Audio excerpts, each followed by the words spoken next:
course, it's a great honor to receive the Henry Friendly Award, and a particular pleasure to receive it from Judge Pollack.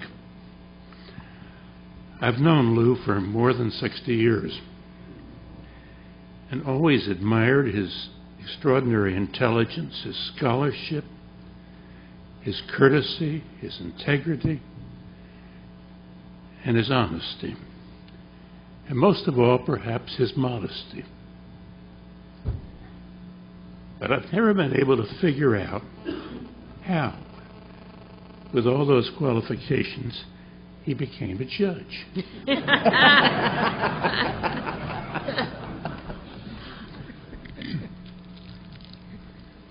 Judge Friendly was a great jurist and a great contributor to the work of the Institute. His passion for the integrity of the legal process is shared by those who have received the medal before me, and have never been more flattered to be included in such company. I emphasize the word process because improving that process is what the ALI is all about.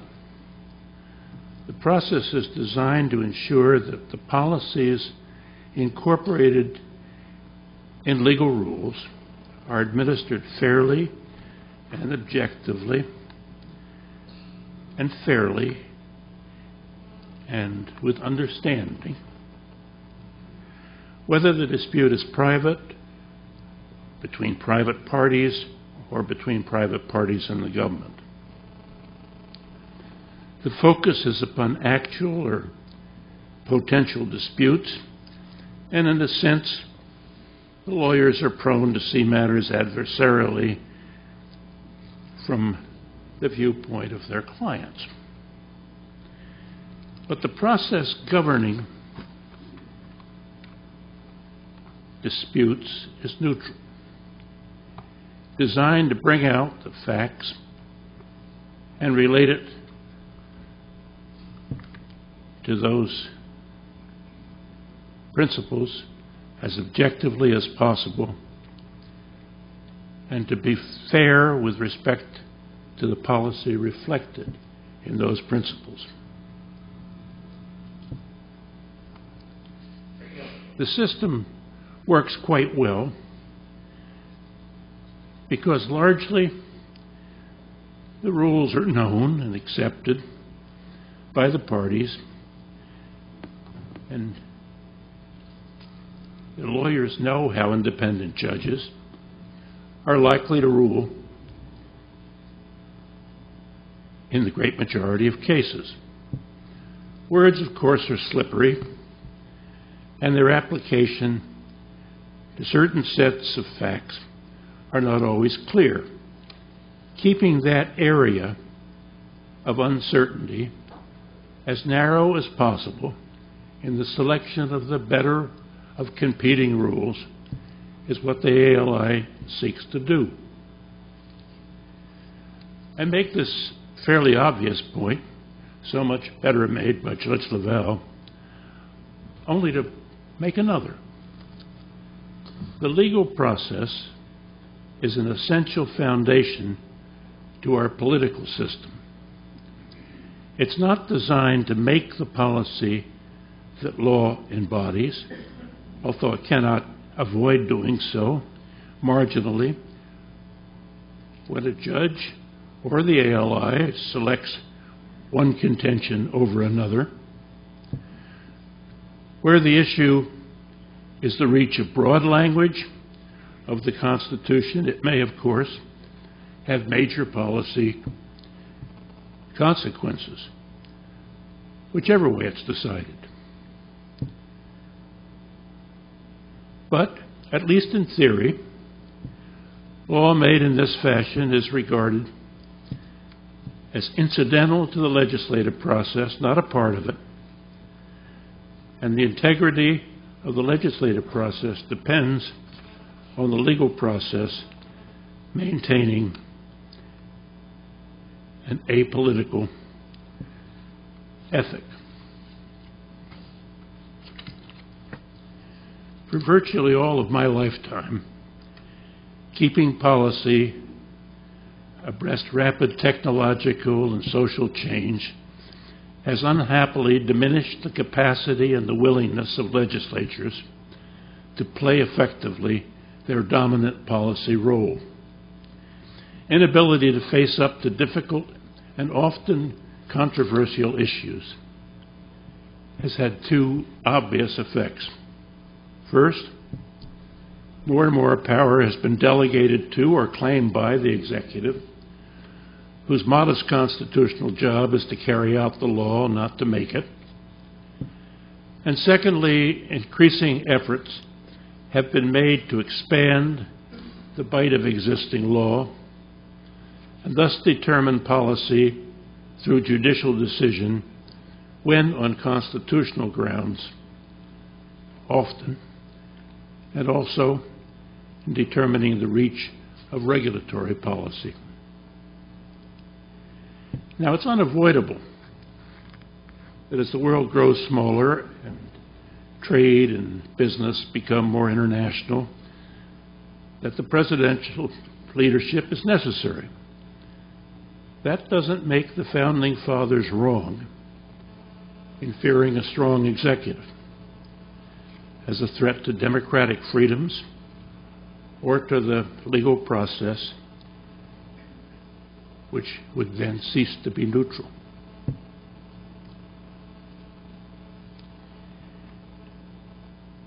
It seems to me that as the presidential leadership means simply that we must be particularly careful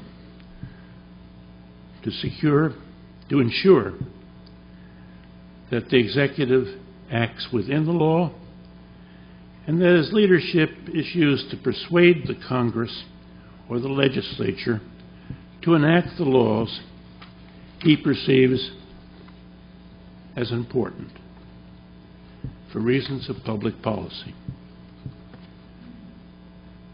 and not to usurp that legislative role. The opinions of the Department of Justice during the Bush administration with respect to many aspects of presidential power, particularly those surrounding the so-called enemy combatants, illustrate this point.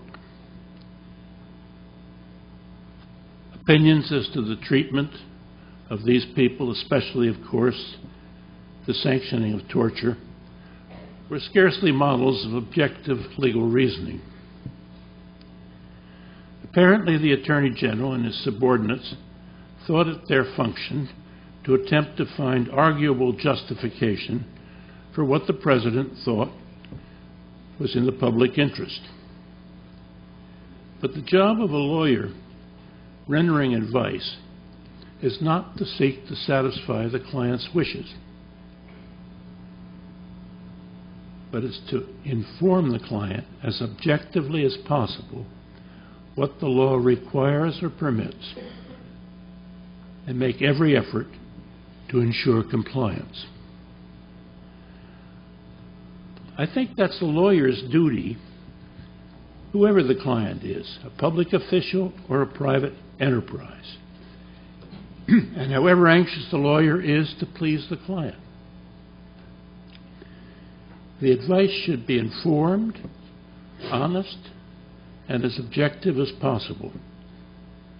It should not depend on the client's desires or even on a view as to the desirability of the end sought. When rendering advice, Congress is not an adversary because the President would like a different set of rules, nor is the government an adversary where a private client has similar dislike for some regulation.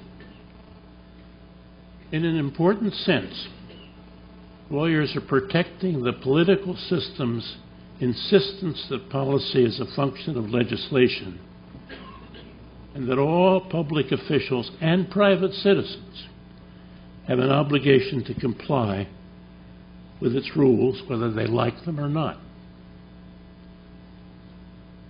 Preserving the rule of law is a whole lot easier in concept than it is in practice. Lawyers can use their skills to clarify policy and to show potential difficulties with a rule, as I believe the Institute has always done. But lawyers can also use those same skills to invent ambiguities where in reality none exist, and to create plausible justifications for very questionable practices. Just as we seek rational analysis of existing rules from judges and count on that process in giving legal advice, we expect rational decisions as to policy from legislators.